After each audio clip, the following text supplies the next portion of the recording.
রাসূলুল্লাহ সাল্লাল্লাহু আলাইহি ওয়াসাল্লাম বলেন, ইগতানিম খামসান ক্বাবলা খামসিন, 5টা জিনিসের পূর্বে 5টা জিনিসকে মূল্যায়ন করো। শাবাবাকা ক্বাবলা হারামিক, বয়োবৃদ্ধ হওয়ার পূর্বে যৌবনকালকে মূল্যায়ন করো। সিহহাতাকা ক্বাবলা সাকামিক, অসুস্থ হওয়ার পূর্বে সুস্থতাকে মূল্যায়ন করো।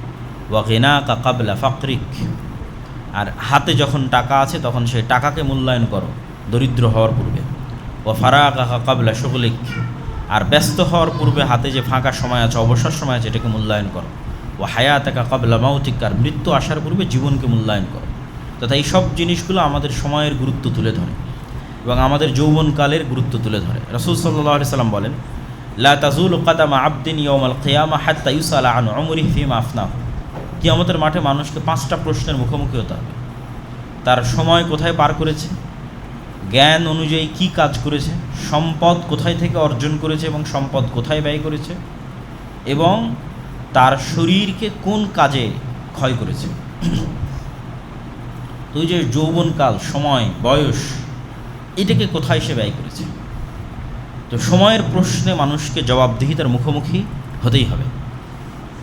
এই জন্য আমরা উদাত্ত আহ্বান জানাই যে আমরা যেন আল্লাহর মহৎ সৃষ্টির যে উদ্দেশ্য, পৃথিবীর প্রতিনিধিত্ব করার যে দায়িত্ব এবং উম্মতে মুহাম্মাদি হিসেবে মানুষকে জান্নাতের পথে নিয়ে যাওয়ার যে দায়িত্ব, এইটা সম্পর্কে সচেতন হই এবং আমাদের আশেপাশে মানুষ যে সময় নষ্ট করতেছে, কাজ নাই, চায়ের স্টলে, অফিসে, আদালতে, ফেসবুকে খেলা দেখায়, তাদেরকে এবং নিজেরাও হেদায়েত হওয়া এবং তাদেরকেও হেদায়েত করার চেষ্টা করা।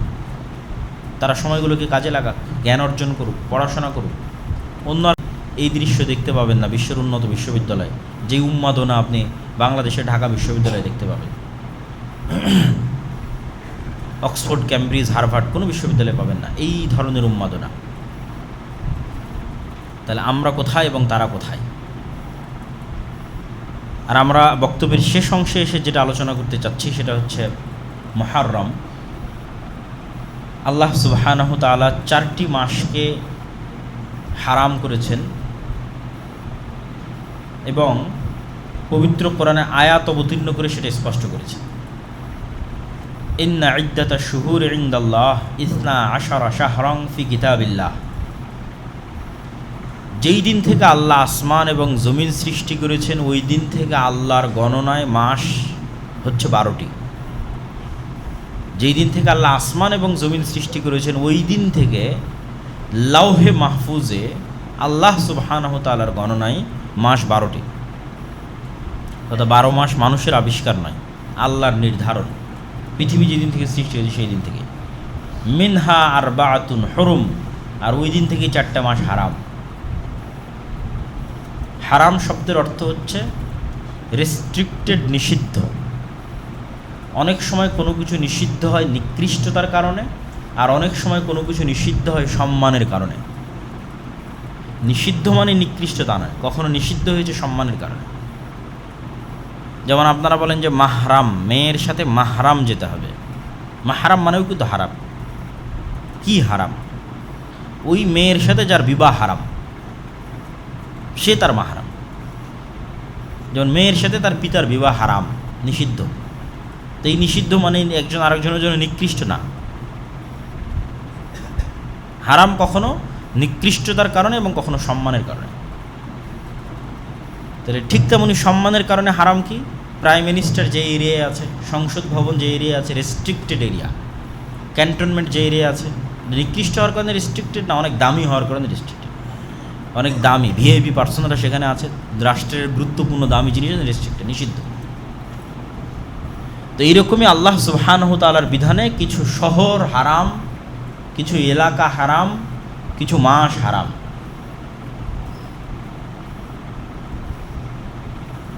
তো আল্লাহ সুবহানাহু তাআলার নির্ধারণে যেই মাসগুলো হারাম তার মধ্যে একটি গুরুত্বপূর্ণ মাস হচ্ছে মুহররম। পরপর 3 মাস, দুল কায়দা, দুল হিজ্জা এবং মুহররম। তো এই হারাম মাসগুলোর সম্মান হচ্ছে, হারাম মাসে যুদ্ধ বিগ্রহ নিষিদ্ধ। যুদ্ধ বিগ্রহ নিষিদ্ধ মানে নিজে থেকে শুরু করা নিষিদ্ধ। এটাই হারাম মাসের সম্মান।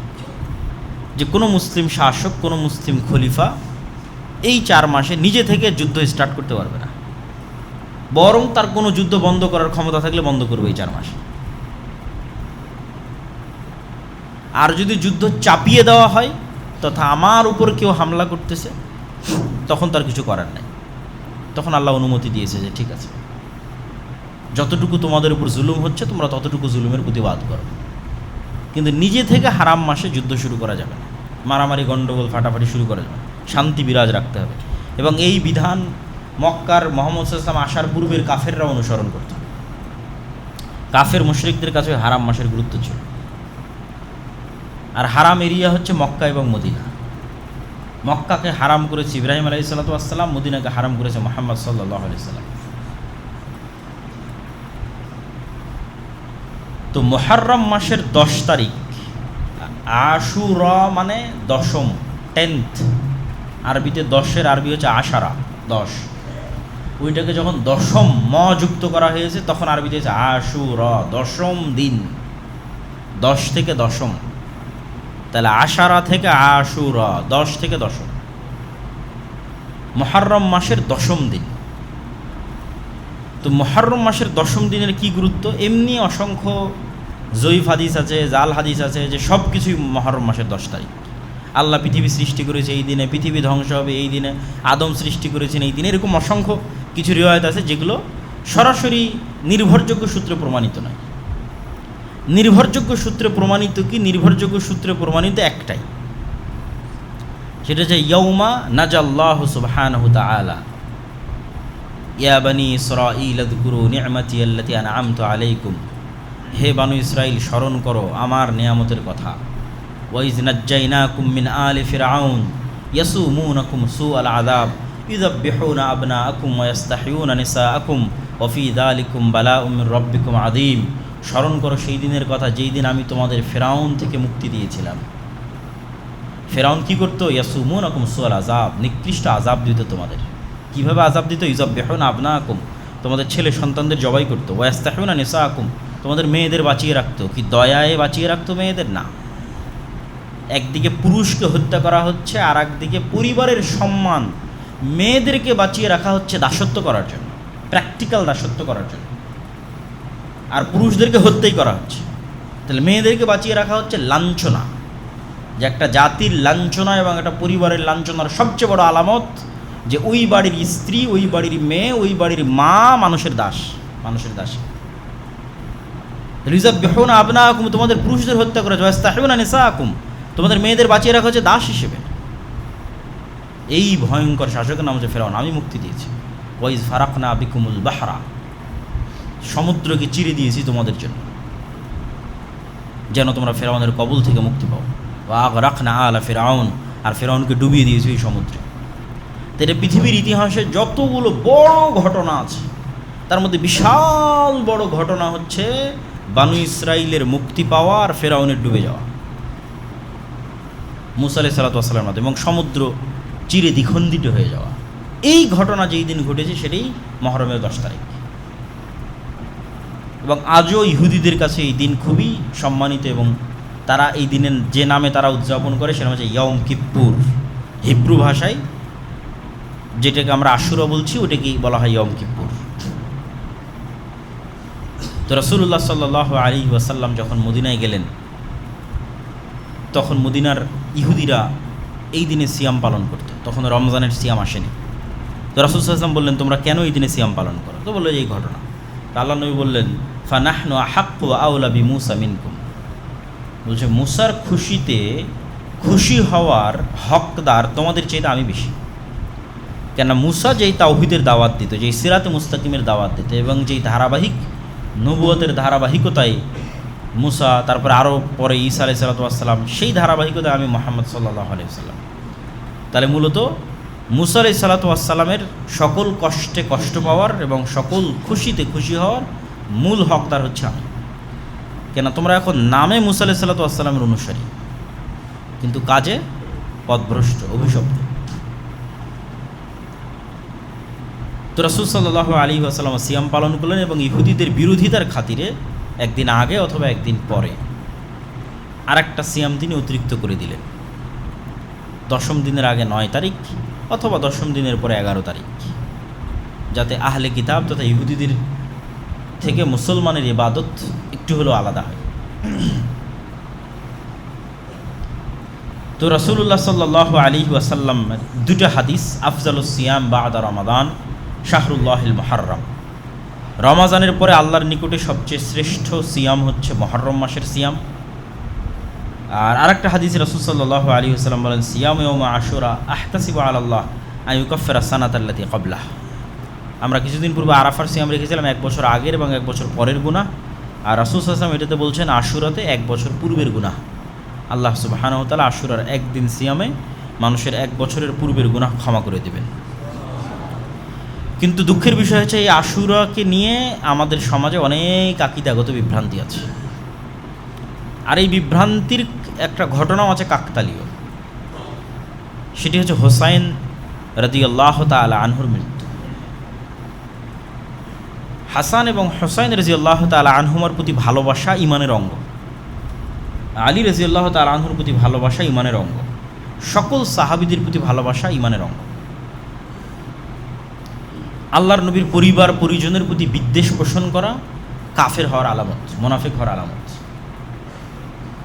কিন্তু মুহাম্মদ সাল্লাল্লাহু আলাইহি ওয়াসাল্লামকে যেমন যিশু খ্রিস্টের জায়গায় বসানো যাবে না, ঠিক তেমনি মুহাম্মদ সাল্লাল্লাহু আলাইহি ওয়াসাল্লামের কোনো সাহাবীকেও যিশু খ্রিস্টের জায়গায় বসানো যাবে না। যিশু খ্রিস্টকে তথা ঈসা আলাইহিস সালাতু ওয়াস সালামকে খ্রিস্টানরা কোথায় বসিয়েছে? এমন উঁচুতে নিয়ে চলে গেছে যে সারা পৃথিবীর সব মানুষের গুনাহ নিয়ে ঈসা আলাইহিস সালাতু ওয়াস সালাম মারা গেছে, নাউজুবিল্লাহ। এই জন্য ঈসা আলাইহিস সালাতু ওয়াস সালামের মৃত্যুকে উদযাপন করা, কাছাকাছি ওই সেম থিওরিতে চলে গেছে একদল বিভ্রান্ত মুসলমান হোসাইন রাদিয়াল্লাহু তাআলা আনহুর মৃত্যুকে নিয়ে। অথচ হোসাইন রাদিয়াল্লাহু তাআলা আনহুর চেয়ে অবশ্যই শ্রেষ্ঠ আশারায়ে মুবাশশার বিল জান্নাহ, জান্নাতের সুসংবাদপ্রাপ্ত 10 জন সাহাবী, অন্তত তার নিজের পিতা আলী রাদিয়াল্লাহু তাআলা আনহু তো অবশ্যই শ্রেষ্ঠ।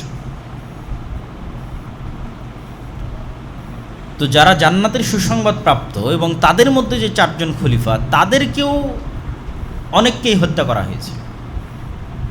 ওমরকে হত্যা করা হয়েছে, ওসমানকে হত্যা করা হয়েছে রাদিয়াল্লাহু তাআলা আনহু।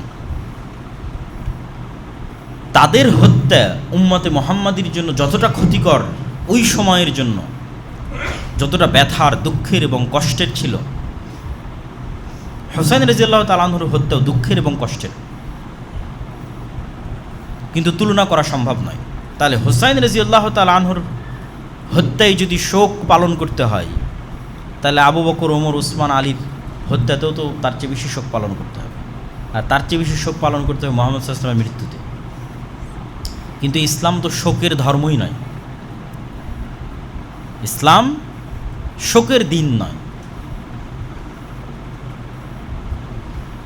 সর্বোচ্চ স্বামীর মৃত্যুতে মানুষ শোক পালন করতে পারে 4 মাস 10 দিন সর্বোচ্চ।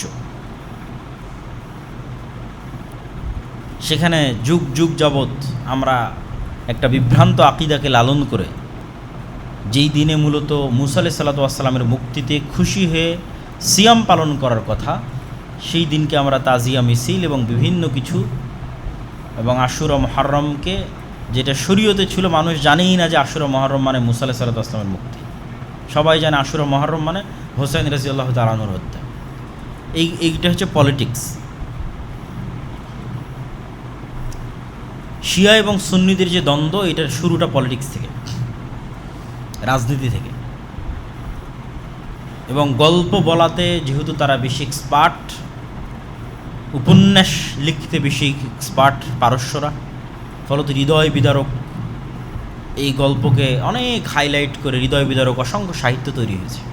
বাংলাতেও অসংখ্য সাহিত্য তৈরি হয়েছে এবং এটাকে একটা কালচারে রূপান্তর করা হয়েছে। এবং এটাকে শোক পালন, এই দিনে শোক পালন করাকে এবং নিজের উপর জুলুম করাকে ইবাদত বানানো হয়েছে, যেটার সাথে ইসলামের ন্যূনতম সম্পর্ক নেই। মানুষ নিজের গায়ে আঘাত করবে ছুরি দিয়ে, হাজার হাজার মানুষ রক্তাক্ত করবে নিজের মাথাকে, কষ্ট দিবে নিজেকে, এর সাথে ইসলামের ন্যূনতম সম্পর্ক নেই। এগুলো সম্পূর্ণরূপে হারাম। মানুষ নিজেকে কখনোই কষ্ট দিতে পারে না, ইসলামে নিষিদ্ধ। লা তুলকু আইদিকুম, তোমরা নিজেদেরকে তাহলুকা, স্বেচ্ছায় ধ্বংসের দিকে নিক্ষেপ করিও না, আল্লাহর আদেশ। এবং আত্মহত্যাও ইসলামে হারাম। এগুলো কাছাকাছি আত্মহত্যার মতো প্রবণতা। তো এই ধরনের বিভ্রান্ত এবং ভ্রান্ত আকিদা থেকে বের হয়ে এসে আমাদের আশুরা মুহররমের সঠিক আকিদা এবং সঠিক বিশ্বাস লালন করতে হবে।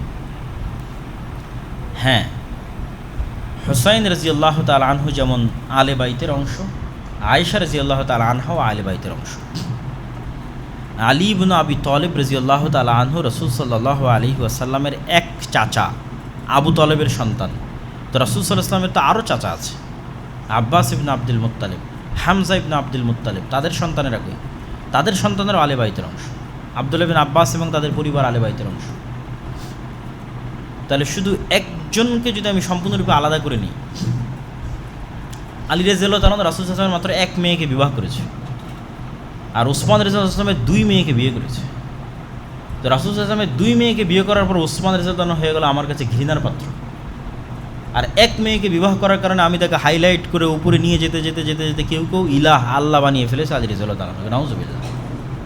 তাহলে এই তুলনাগুলো থেকেই তো বোঝা যায় যে এটার মধ্যে কোথাও না কোথাও গ্যাপ আছে, ভুল ত্রুটি আছে। যদি আল্লাহর নবীর পরিবারের প্রতি ভালোবাসা হয়, তাহলে যিনি আল্লাহর নবীর দুই মেয়েকে বিয়ে করেছে ওসমান রাদিয়াল্লাহু তাআলা, উনি তো বেশি ভালোবাসার পাত্র। যদি আল্লাহর নবীর মেয়ের জামাই হিসেবে বেশি ভালোবাসার পাত্র, তাহলে এই জন্য জিনিসগুলো আসলে লজিক্যালি টিকে না, বরং এগুলো প্রত্যেকটাই মূলত পলিটিক্স। হ্যাঁ, এটা ঠিক যে যেই মুহূর্তে হুসাইন রাদিয়াল্লাহু তাআলা আনহুকে হত্যা করা হচ্ছে, ওই মুহূর্তের শাসক ইয়াজিদ। কিন্তু উমাইয়াদের দারুল খেলাফা হচ্ছে দামেস্ক, আর নিহত হচ্ছেন হুসাইন রাদিয়াল্লাহু তাআলা আনহু ইরাকে। ইরাক থেকে সিরিয়ার দূরত্ব ভালোই, এবং মধ্যে মরুভূমি থাকায় যাওয়ার রাস্তা অনেক ক্রিটিক্যাল। ফোরাত নদীর তীর ধরে ঘুরে যেতে হয়। ইব্রাহিম আলাইহিস সালাতু ওয়াস সালাম যখন ইরাক থেকে সিরিয়াতে হিজরত করেছিলেন, তখনও ওনাকে এইভাবে ঘুরে আসতে হয়েছিল।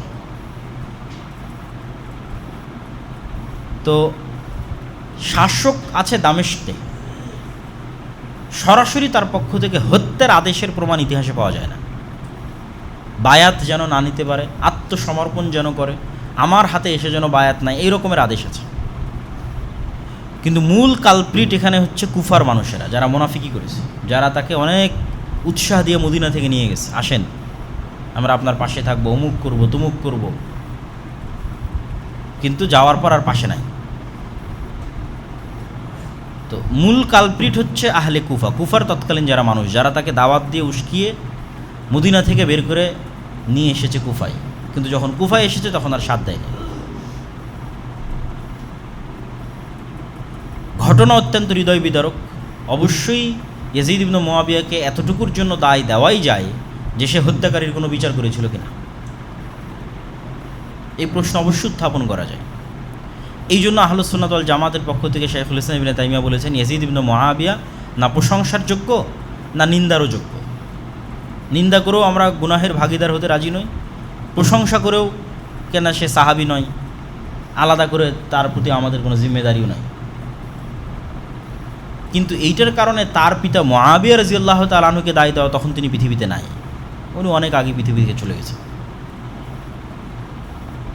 মুআবিয়া রাদিয়াল্লাহু তাআলা আনহু আরেক সাহাবীর সন্তান, যে আবু সুফিয়ান, মুআবিয়া ইবনে আবি সুফিয়ান। আবু সুফিয়ান হচ্ছে আবু জাহালের পরে মক্কার কুরাইশদের নেতা। আবু সুফিয়ান রাদিয়াল্লাহু তাআলা আনহু মক্কা বিজয়ের সময় ইসলাম গ্রহণ করে।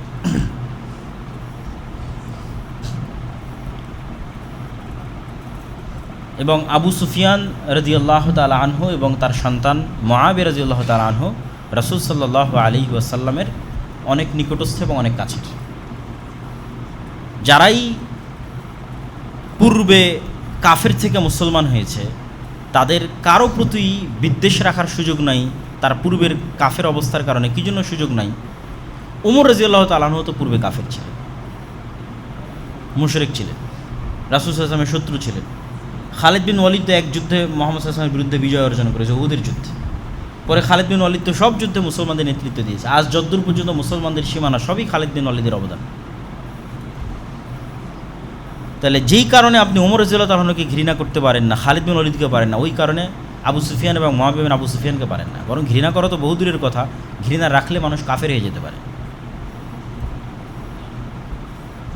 এই জন্য একটা প্রশ্নের উত্তরে একজন সালাফ বলেছেন যে ওমর ইবনে আব্দুল আজিজ বেশি শ্রেষ্ঠ না মুআবিয়া বিন আবি সুফিয়ান বেশি শ্রেষ্ঠ। কেননা ওমর ইবনে আব্দুল আজিজের শাসনকালকে মানুষ খোলাফায়ে রাশেদার শাসনকালের সাথে তুলনা করত, অথচ ওমর ইবনে আব্দুল আজিজ সাহাবী নয়, উমাইয়া খেলাফতের একজন শাসক। তখন একজন সালাফে সালিন উত্তরে বলেছেন যে ওমর ইবনে আব্দুল আজিজের সারা জীবনের আমল আর মুআবিয়া বিন আবি সুফিয়ানের একটা সিজদা যা রাসূল সাল্লাল্লাহু আলাইহি ওয়াসাল্লামের সাথে দিয়েছে, দুইটার তুলনা হবে না। সাহাবীদেরকে ওই সর্বোচ্চ মর্যাদার জায়গাতেই রাখতে হবে। ফলত এই নিকৃষ্ট পলিটিক্সের মধ্যে ঢুকে ঈমান হারানো অত্যন্ত বড় একটি শয়তানের ষড়যন্ত্র। এই ষড়যন্ত্রে আমাদের পা দেওয়া যাবে না। আল্লাহ সুবহানাহু ওয়া তাআলা আমাদের মুহররমের 10 তারিখের যে সঠিক ইতিহাস সেটি জানার এবং মুসা আলাইহিস সালাতু ওয়াস সালামের যে মুক্তি, এই মুক্তিতে আনন্দিত হয়ে সিয়াম পালন করার তৌফিক দান করুক আল্লাহুম্মা আমিন। আর বক্তব্যের শুরুতে আমরা যে আলোচনা করেছি, আমাদের দুনিয়ার জীবনের যে খেলতামাশার মাধ্যমে আমাদের মৃত্যুকে ভুলিয়ে রাখতে চায় শয়তান, আল্লাহর স্মরণ থেকে আমাদের গাফিল করতে চাই, শয়তানের সেই প্রজেক্টগুলোর আমরা অংশ হচ্ছে, আমাদের সময় নষ্ট করছে, আমাদের যুবক সমাজ সময় নষ্ট করছে। অথচ হিন্দু এবং ইহুদিরা কি করতেছে সেটা থেকে আমরা সম্পূর্ণরূপে গাফেল। এই যে গোলামির রাস্তা আমরা অবলম্বন করতেছি, বানু ইসরাইল হয়ে যাচ্ছি, বানু ইসরাইলদের মতো গোলামের রাস্তায় চলে যাচ্ছি, এটা বিষয়ে আমাদের সচেতনতা তৈরি করতে হবে এবং আল্লাহ সুবহানাহু ওয়া তাআলার সাথে সম্পৃক্ত হওয়ার মাধ্যমে জ্ঞান, গবেষণা, পড়াশোনা, কাজ, প্রোডাক্টিভিটি এগুলো নিয়ে ব্যস্ত থাকতে হবে। আল্লাহ সুবহানাহু ওয়া তাআলা আমাদের সেই তৌফিক দান করুক আল্লাহুম্মা আমিন।